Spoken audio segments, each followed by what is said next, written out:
Chandra paradise inter college educational group में आपका एक बार फिर स्वागत है। आज फिजिक्स के पार्ट 3 में हम आपसे चर्चा करने वाले हैं वैद्युत द्विध्रुव के कारण किसी बिंदु पर उत्पन्न वैद्युत विभव, जिसको अंग्रेजी में बोलते हैं electric potential at any point due to an electric dipole. यहाँ पर आप हमने जो फिगर बनाया, फिगर में आप देखें, मान लीजिए कि आपका एक वैद्युत द्विध्रुव ए बी है और ए पर आवेश आपका कितना लिया गया है -q, बी पर आपका आवेश कितना है +q। जैसा कि हमने आपको अच्छी स्थिति और निरक्षी स्थिति दोनों कंडीशन में हमने आपको बताया था कि जो वैद्युत द्विध्रुव की लंबाई होती है वो टोटल लंबाई आपका कितना होता है 2l होता है। तो ए से बी तक की लंबाई आपका कितना है 2l है और ए पर आवेश आपका कितना है -q आवेश है, बी पर आवेश आपका कितना है +q आवेश है। तो वैद्युत द्विध्रुव के मध्य बिंदु O से काफी दूरी पर, कितनी दूरी पर, r दूरी पर एक बिंदु क्या है P है और उस बिंदु P पर हमको निकालना है वैद्युत विभव ज्ञात करना है। ध्यान दें एक बार फिर से आप, वैद्युत द्विध्रुव के मध्य बिंदु O से काफी दूरी, कितनी दूरी पर, r दूरी पर एक बिंदु क्या है P है और इसी बिंदु P पर हमको क्या निकालना है वैद्युत विभव ज्ञात करना है। जैसा कि आप जानते हैं हमने इसके बाद क्या किया, बिंदु P को हमने एक बार A से मिलाया, बिंदु P को हमने किससे मिलाया A से मिलाया और बिंदु P को हमने एक बार किससे मिलाया B से मिलाया। बिंदु P को A तथा B से मिलाने के बाद हम करते क्या है, आप देखते हैं ध्यान से थोड़ा सा देखेंगे आप, जो रेखा OP है, रेखा OP, इसी रेखा OP पर लंब डालते हैं। लंब क्या डाला गया है, लंब हमने एक बार BC लंब डाला और अगला लंब हमने क्या डाला है, लंब हमने AD डाला। थोड़ा सा ध्यान दिया, जो रेखा OP है, रेखा OP पर हमने लंब एक बार हमने बिंदु B से डाला, एक बार हमने बिंदु A से डाला। जो लंब डाला गया है, लंब हम क्या डालते हैं BC और यहाँ पर लंब क्या डालते हैं AD लंब डालते हैं। इसके बाद क्या करते हैं, इसको हम इस तरीके से लिख सकते हैं PB बराबर हम लिख सकते हैं CP, PB बराबर CP कैसे लिखते हैं, क्योंकि PB की लंबाई CP की लंबाई की क्या है बराबर है। जो PB की लंबाई और CP की लंबाई की क्या है बराबर है, अगर लंबाई बराबर है तो PB बराबर CP लिखा जा सकता है। और इस CP को हम इस तरीके से लिख सकते हैं OP माइनस OC। इसी CP को हमने लिखा है OP माइनस OC। और आप फिगर को देखें, OP की लंबाई कितना है, O से P तक की लंबाई हमने कितना लिया है, r लिया है। इसको हम लिखेंगे बराबर r माइनस, अब OC की लंबाई कितना है, OC की लंबाई हमको नहीं पता है, OC की लंबाई हम निकालेंगे। आप थोड़ा सा ध्यान दें, लंब क्या डाला गया है, लंब हमने CB डाला है, लंब आपका क्या है CB लंब है। इसका मतलब क्या है, यहाँ पर एक त्रिभुज बनता है। देखिए आप, एक ट्रायंगल आपका क्या बनता है, ट्रायंगल आपका बनता है त्रिभुज COB में, त्रिभुज COB में हमको किसकी वैल्यू निकालना है, थोड़ा सा आप ध्यान देंगे, हमको वैल्यू निकालना है OC की वैल्यू निकालना है। अगर हमने लंब डाला है, लंब क्या डाला है BC लंब डाला है, तो सीधी सी बात है, तो BC आपका क्या होगा लंब होगा, BC आपका क्या होगा लंब होगा। और यहाँ पर कोण कितने का बनेगा, 90 अंश का कोण बनता है। और आप जानते हैं कि 90 के सामने वाली भुजा, 90 के सामने वाली भुजा क्या होती है, कर्ण होती है। 90 के सामने वाली भुजा क्या होती है, कर्ण होती है। इसका मतलब क्या है, ये आपका आधार होगा, ये आपका क्या होगा कर्ण होगा, इसको हम बोलते हैं लंब। ये आपका क्या होगा OC आपका होगा आधार, OB आपका क्या होगा कर्ण और BC आपका क्या होगा लंब। तो cos थीटा बराबर आधार बटा कर्ण। अच्छा सिंपल से एक बात, हमने cos थीटा क्यों लगाया है, sin थीटा क्यों नहीं लगाया है। sin थीटा बराबर क्या होता है, sin थीटा बराबर लंब बटा कर्ण होता है, लेकिन हमको निकालना किसकी वैल्यू, हमको आधार की वैल्यू निकालना है, तो इसलिए sin थीटा हम नहीं लगाते हैं। लगाते क्या है, cos थीटा बराबर आधार बटा कर्ण। तो आधार बराबर direct मल्टीप्लाई करें आप, cos थीटा गुणे कर्ण। आधार आपको कितना है, आधार आपका OC है, तो OC बराबर cos थीटा गुणे कर्ण। कर्ण की वैल्यू आपका कितना है, स्मॉल एल, तो ओसी बराबर क्या लिखा जाएगा, यल कास थीटा, यानी कि ओसी की लंबाई आपको कितना आएगा, इसको हम इस तरीके से लिख सकते हैं यल कास थीटा। ओसी बराबर कितना है, यल कास थीटा। तो यहाँ पर हम कितना लिखेंगे, R minus L cos theta. इसी तरीके से जैसे हमने पीवी बराबर लिखा था, पीवी बराबर हमने सीपी लिखा और सीपी को हमने लिखा ओपी माइनस ओसी बराबर आपका कितना आया, R minus L cos theta. इसी तरीके से हम यहाँ पर देखेंगे एपी बराबर एपी बराबर, अब जो एपी की लंबाई है वह किसके बराबर है, ध्यान दें आप, एपी की लंबाई पीडी की लंबाई के क्या है, बराबर है। अगर एपी की लंबाई पीडी की लंबाई के बराबर है तो एपी बराबर पीडी लिखा जा सकता है। एपी बराबर हम क्या लिखते हैं, पीडी। पीडी का मतलब आपका क्या है, बिंदु पी से यहां तक का टोटल दूरी। अब हम पीडी को लिखते क्या है, पीडी को इस तरीके से लिखा जा सकता है ओपी, ओपी प्लस यहां की दूरी क्या एक्स्ट्रा दूरी है, ओपी प्लस ओडी लिखा जा सकता है। आप थोड़ा सा ध्यान दें आप फिगर को, ओपी बराबर आपका कितना है, ओपी बराबर आपका आर प्लस ओडी, ओडी बराबर आपको नहीं पता है। जिस तरीके से हमने ट्रायंगल लेकर यहां पर निकाला था उसी तरीके से ट्रायंगल लेकर यहां पर भी निकाल सकते हैं। आप निकाल के देख लेंगे, आपका वैल्यू आएगा L cos theta, R plus L cos theta, यानी कि इसकी भी वैल्यू कितना होगा, इसकी वैल्यू आपका होगा यल कास थीटा। आपका त्रिभुज क्या बनता है, त्रिभुज ए ओ डी, ये आपका क्या होगा, एडी आपका क्या होगा, लंब होगा, ओडी आपका क्या होगा, आधार होगा, और ए वो आपका क्या होगा, कर्ण होगा। तो आप ट्रायंगल लेके निकाल सकते हैं, वैल्यू आपका कितना आएगा, यल कास थीटा। तो एपी बराबर पीडी बराबर ओपी प्लस ओडी बराबर R plus L cos theta. आपकी कितना वैल्यू आया। अब ध्यान दें आप थोड़ा सा, अब पीबी की टोटल लंबाई कितना होगा, पीबी की टोटल लंबाई आपका लिखा जा सकता है R plus L cos theta, या sir R minus L cos theta, इसकी वैल्यू क्या लिखा जा सकता है, R plus L cos theta. अब निकालना क्या आपको, हम निकालेंगे एक बार प्लस क्यू आवेश के कारण बिंदु पी पर उत्पन्न वैद्युत विभव। अगला कंडीशन क्या निकालेंगे, माइनस क्यू आवेश के कारण बिंदु पी पर उत्पन्न वैद्युत विभव। उसके बाद क्या निकालते हैं, परिणामी वैद्युत विभव, यानी कि दोनों को क्या करते हैं, आपस में जोड़ देते हैं। लिखेंगे हम प्लस क्यू आवेश के कारण, प्लस क्यू आवेश के कारण, प्लस क्यू आवेश के कारण बिंदु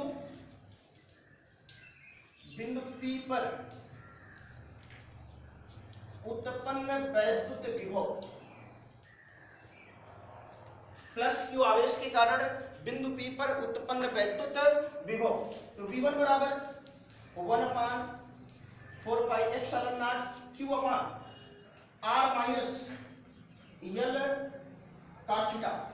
V1 बराबर 1/4 pi epsilon naught Q upon R minus L cos theta. इस तरीके से निकालते हैं माइनस Q आवेश के कारण, माइनस क्यू आवेश के कारण बिंदु P पर उत्पन्न वैद्युत विभव, माइनस क्यू आवेश के कारण बिंदु P पर उत्पन्न वैद्युत विभव। तो V2 बराबर 1/4 pi epsilon not minus Q upon, अब आप देखिए यहां से यहां तक की दूरी कितना है, R plus L cos theta, R plus L cos theta. इसको हम इस तरीके से लिख सकते हैं,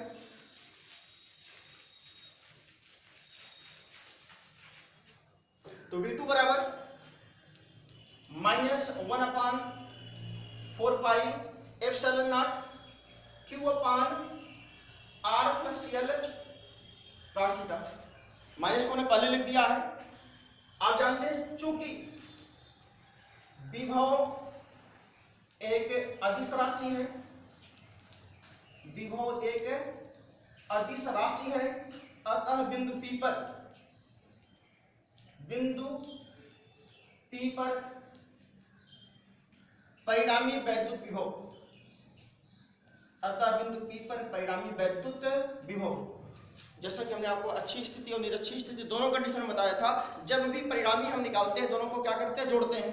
तो v बराबर v1 प्लस v2, तो v बराबर v1 की वैल्यू आपका कितना है 1/4 pi epsilon naught q upon r minus l cos theta, 1/4 pi epsilon naught q upon r minus l cos theta, plus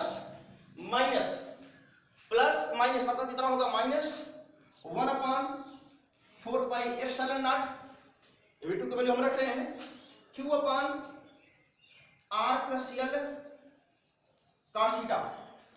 अब आप देखिए यहां पर 1/4 pi epsilon not into q common है आपका, तो v बराबर 1/4 pi epsilon not into q common हो गया। आपका बचेगा कितना 1/r minus l cos theta minus 1/r plus l cos theta, minus 1/r plus l cos theta. Common लेने पर आपका कितना आया, v बराबर 1/4 pi epsilon not into q 1/r minus l cos theta minus 1/r plus l cos theta. इसके बाद क्या करेंगे हम, r minus l cos theta और r plus l cos theta का हम क्या लेंगे, एलसीएम लेके सॉल्व करेंगे। आपका कितना आता है,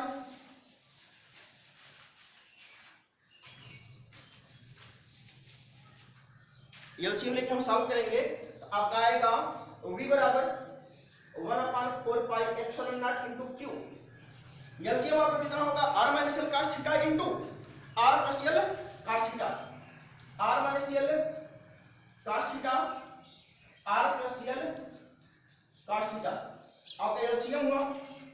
अब आप देखेंगे r minus l cos theta r minus l cos theta आपस में क्या होंगे, कट जाएंगे, बचेगा कितना r plus l cos theta, r plus l cos theta का 1 के साथ मल्टीप्लाई करेंगे, आपका कितना आएगा r plus l cos theta, r plus l cos theta minus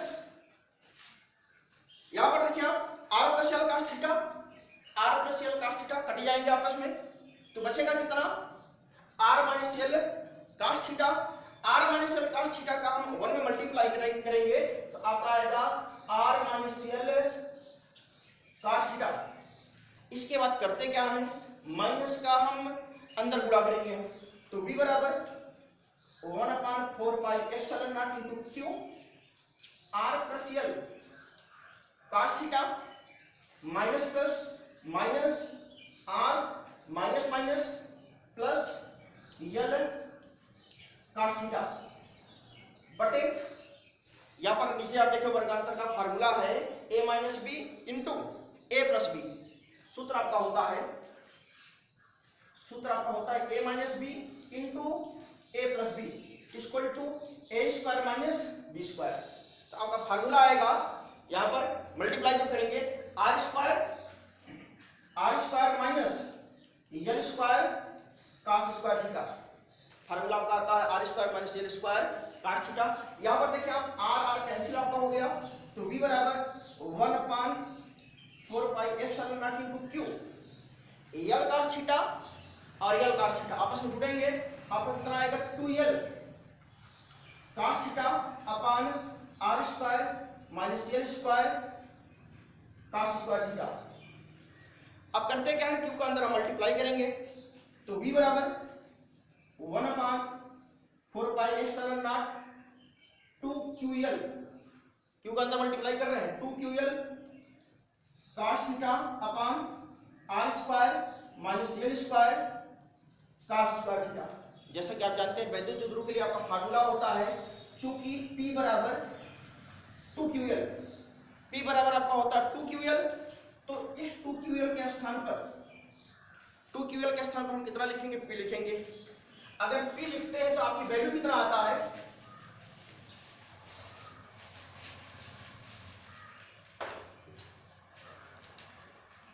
तो v बराबर 1/4 pi epsilon not p cos theta upon r square minus L square cos theta, r square minus L square cos square theta. अब figure को देखें, यहां पर जो यल cos theta की value है, यल cos थीटा की वैल्यू स्मॉल r से क्या है, छोटा है, या दूसरे तरीके से बोल सकते हैं r की वैल्यू, स्मॉल r की वैल्यू यल cos थीटा से क्या है, बड़ा है। थोड़ा सा ध्यान दें, एक बार फिर से रिवीजन करते हैं। जो यल cos थीटा की वैल्यू है, यल cos थीटा की वैल्यू स्मॉल r से क्या है, छोटा है, या दूसरे तरीके से बोल सकते हैं जो स्मॉल r आपका है वह यल cos थीटा से क्या है, बड़ा है। तो चाहे आप बड़ा दिखाएं या छोटा दिखाएं, चूंकि यल cos थीटा आपका छोटा है, यल cos थीटा आपका छोटा है किससे, r स्क्वायर से। यल cos थीटा आपका छोटा है r स्क्वायर से, अतः यल स्क्वायर cos स्क्वायर थीटा आपका छोटा है r स्क्वायर से, अतः यल स्क्वायर cos स्क्वायर थीटा को r स्क्वायर की तुलना में नगण्य मानते हैं। जो आपका यल स्क्वायर cos स्क्वायर थीटा है वह r स्क्वायर से क्या है, बहुत छोटा है, इतना छोटा है कि यल स्क्वायर cos स्क्वायर थीटा को r स्क्वायर की तुलना में क्या मानते हैं, नगण्य मानते हैं। नगण्य मानने का मतलब क्या है, उस पद को हम क्या करते हैं, छोड़ देते हैं। यानी कि यल स्क्वायर cos स्क्वायर थीटा को हम छोड़ देंगे तो v बराबर आपका फार्मूला बनता है, v बराबर 1/4 pi epsilon not p cos theta upon r square. v बराबर 1/4 pi epsilon not p cos theta बटे r स्क्वायर। आपका जो तीसरा कंडीशन बनता है, वैद्युत द्विध्रुव के कारण किसी बिंदु पर उत्पन्न वैद्युत विभव के लिए फार्मूला आपका होता है v बराबर 1/4 pi epsilon not p cos theta upon r square. इसके दो कंडीशंस हैं, कंडीशंस हम देखते हैं। कंडीशन पहला क्या है,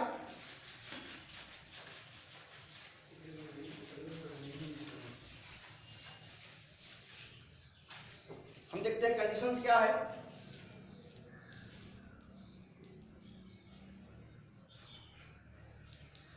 पहला कंडीशन है यदि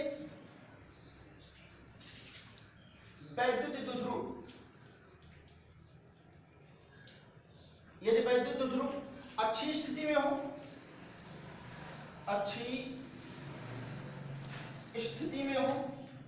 पहला कंडीशन आपका यदि वैद्युत द्विध्रुव अच्छी स्थिति में हो, अर्थात थीटा बराबर 0 अंश। अच्छी स्थिति के लिए फिगर हमने बनाया था, वहां पर आप देखिए किसी भी अक्ष पर रखा गया था। अक्ष पर रखने का मतलब क्या है, थीटा बराबर कितना है, 0 अंश है। तो ये जो फार्मूला आपका आया है, इसी फार्मूले में थीटा बराबर 0 रखें तो v बराबर 1/4 pi epsilon not p cos 0 upon r square. Theta बराबर 0 तो आपका आएगा v बराबर 1/4 pi epsilon not p cos 0 बटा r स्क्वायर। सूत्र आप जानते हैं, चूंकि cos 0 बराबर आपका होता है 1, cos 0 बराबर 1, अगर cos 0 बराबर 1 तो इसकी वैल्यू आपका कितना होगा, इसकी वैल्यू आपका होगा 1। तो v बराबर, तो फार्मूला आपका आता है v बराबर 1/4 pi epsilon not p upon r square. तो फार्मूला आपका आता है v बराबर 1/4 pi epsilon not into p upon r square. आपको जब वैद्युत द्विध्रुव की अच्छी स्थिति बताया गया होगा तो आपको ये फार्मूला मिला होगा, v बराबर 1/4 pi epsilon not into p upon r square. इसका दूसरा कंडीशन क्या है, दूसरे कंडीशन में क्या रखेंगे, यदि वैद्युत द्विध्रुव निरक्षीय स्थिति में हो, और निरक्षीय स्थिति के लिए थीटा बराबर क्या रखते हैं, वहां का जो फिगर हमने बनाया था आप वहां पर देखेंगे परपेंडिकुलर रखा गया था, यानी कि यहाँ पर थीटा बराबर क्या रखेंगे, 90 रखेंगे। नंबर दूसरा कंडीशन आप देखें, नंबर दूसरा कंडीशन आपका है यदि वैद्युत द्विध्रुव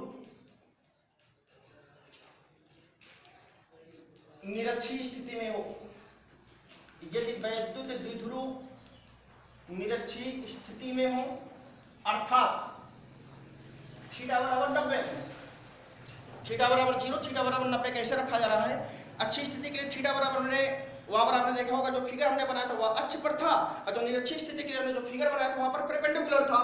अगर परपेंडिकुलर होगा तो थीटा बराबर क्या रखा जाएगा, 90। तो फार्मूला आपका कितना था, v बराबर 1/4 pi epsilon not p cos theta, यानी कि थीटा बराबर 90, p cos 90 upon r square. और चूंकि आपका सूत्र होता है cos 90 बराबर 0, cos 90 बराबर 0, तो इसकी वैल्यू आपका कितना होगा, 0 होगा।